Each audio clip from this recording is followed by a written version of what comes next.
story, the missing children, because that has cropped up over and over again, and this is very concerning, very concerning. Yeah. And it's right along with the 411 and all that other stuff. Yeah, I don't know. We'll read it. I only read a little bit of this, especially when it comes to the headline. I read that, but yeah, we talk about missing 411 again. People going vanishing in very mysterious ways, and this speaks right to that. So the headline: in just the last 2 weeks, dozens of children in Iowa have vanished. So while one young college student has made headlines after she disappeared, dozens of children have gone missing in the same state. A young University of Iowa student made headlines recently after she disappeared during an evening jog. But she is just one of dozens of people who have been reported missing in Iowa in the last 10 days. An overwhelming majority of the disappearances are children.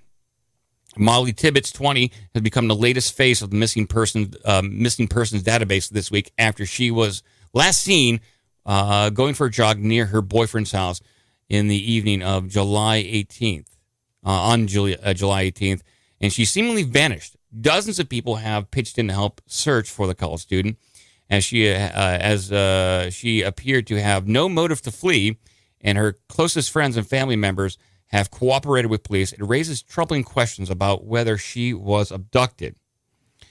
I'll increase the size of this second. So this is absolutely bizarre. However, Mrs. Tibbetts is not alone. According to the missing persons database published by the Iowa Department of Public Safety, 48 people have gone missing in the last 2 weeks, and 34 of those are children. How incredible. How is this not almost like a state of emergency for Iowa? Yeah. You would think that would be a national story to some extent. It is. So we have a 16-year-old, 15-year-old, 13-year-old, 15, all teens. Ages ranging from 13 to 18. Each one of these children has family and friends who are heartbroken by their disappearance and we're actively looking for them. And unfortunately, there are just a few of the approximately 2,000 children who are reported missing every year or every single day in the United States. More than 100 of which are cases of stranger abduction. This is absolutely insane. The overwhelming number of missing children made headlines in March of 2017 when more than 500 children were reported missing in Washington, D.C. And a police... 500? 500 children were reported missing in Washington, D.C. during, according to this article, March of 2017. And a police commander asked about the children...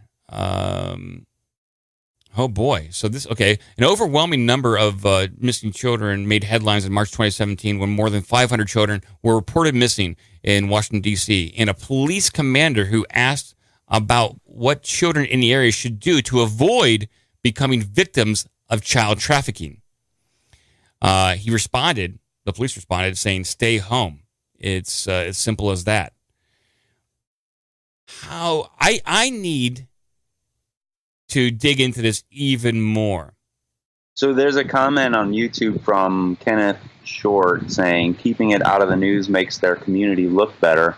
Yep. Hey, move to Iowa where your kids will disappear. That doesn't look good to most people, which I think that makes a lot of sense, and that shows you something that I think is kind of obvious. It actually gets to the other story I sent in from Zero Hedge about the 8 myths. But it's that, the press and the politicians are there to serve you.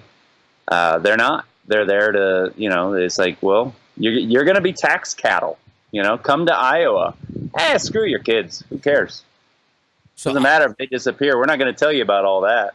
Yeah, there should be community warnings, and we get iPhone alerts when there's an Amber Alert when a children is suspected to go missing. There's been some foul play. I look for a freaking minivan with with a license plate of whatever number. And I'm okay with that, but these people in Iowa, their phones should be buzzing nonstop at this point.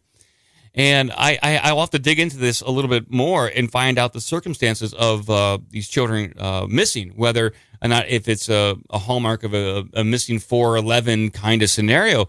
But without them being found or some sort of body like next to a lake, or their shoes or other article clothing being found, or if it conforms to a cluster of other people, it's hard to really tell if they fall into this. I suspect David Paulides, the author of Missing 411, is being sent this and will be taking a look at this.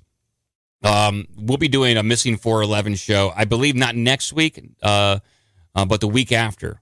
And that'll be a Missing 411 theory, going over some stuff. I'm sure we'll bring this back up again. And just as a little aside, not as it applies to this Iowa story, but as of Missing 411 in general, I'm reading the Skinwalker Ranch book, and scientists who have written a book about dealing with the paranormal in and around Skinwalker Ranch, and cattle that have been abducted, seemingly plucked from the ground and taken up into the sky and dropped.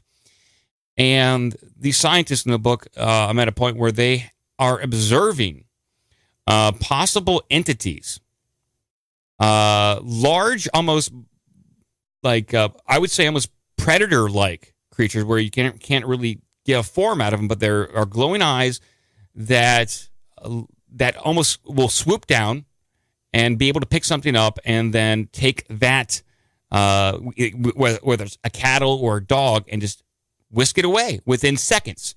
There are stories in this book where cattle rancher will be out tending to his herd and will return back 15 minutes later only to find a very large cow with broken legs, like it was dropped from the fucking sky. Damn. And so when we're talking about people disappearing out of nowhere, vanishing, like it's been like these people have been just plucked from the ground and taken up into the sky or taken into a different realm. When you're dealing with these weird scenarios, you got to consider the impossible.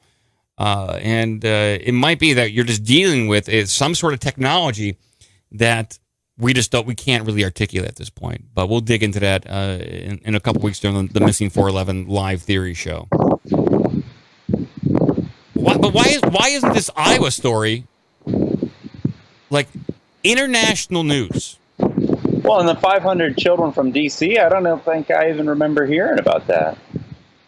That should be international news too. I'll pop it up on screen. Like, 500 kids have gone missing in D.C. in 2017. Sex trafficking fears have officials asking FBI for help. Oh my God, the FBI doesn't care. At least I'll say that the FBI, the standard, the typical agent cares. I don't know if the higher ups care. I don't know. Well, I mean, you look at the Boston bombing people. You know, they got warned about these Sarnav guys. If you believe that's how it actually went down, they built a bomb for the '93 World Trade Center. You know, like for all the things that they've been implicated in that have caused deaths and destruction. I think they literally dropped the guy off who was at that Draw Mohammed thing in Texas. You know? Yeah. Do they care? No, they don't care. In fact, they're actually facilitating this stuff going on. I think like 6-7 people died in the '93 World Trade Center bombing, and the FBI paid for the bomb. They had every opportunity to stop it in its tracks, and they chose not to. A lot of what goes on with these honeypot terror cells is orchestrated or at least managed in a way by the FBI, and they could stop it. They could stop it right before any of this damage takes place, but they choose not to. That's what it appears. They choose not to. And there's a great book called Terror Factory that goes over all this stuff, and really does paint the FBI in a light that these ain't the best tactics. If you're concerned about public safety, these aren't the best tactics. Our brave men and women, our hardworking men and women in our government intelligence agencies, that we're supposed to just trust because they hate Trump and you hate Trump. It's like, okay, well, whose side are you really going to be on? The side that told you about weapons of mass destruction and led to hundreds of thousands of people dying, and you care about separated kids? Like, you can't have it both ways. Separating kids from their families. What about separating kids from their bodies? Yeah, just in their families and lives. Yes. And then, meanwhile, you have Mueller, obviously the head of the FBI at some point in time, and he knew about all this stuff. And it's a means to an end for them to keep their budget going. That clip. I think we did play it on the show, but he's one of those people who testified that they had weapons of mass destruction and all that stuff in Iraq, and he was the one who pretty much covered up 9/11. Whatever happened there, he was the cleanup guy. And he hyped up he was there for the HSBC drug money laundering when they were caught laundering money from the Mexican drug cartels for HSBC. But he prosecuted Martha Stewart.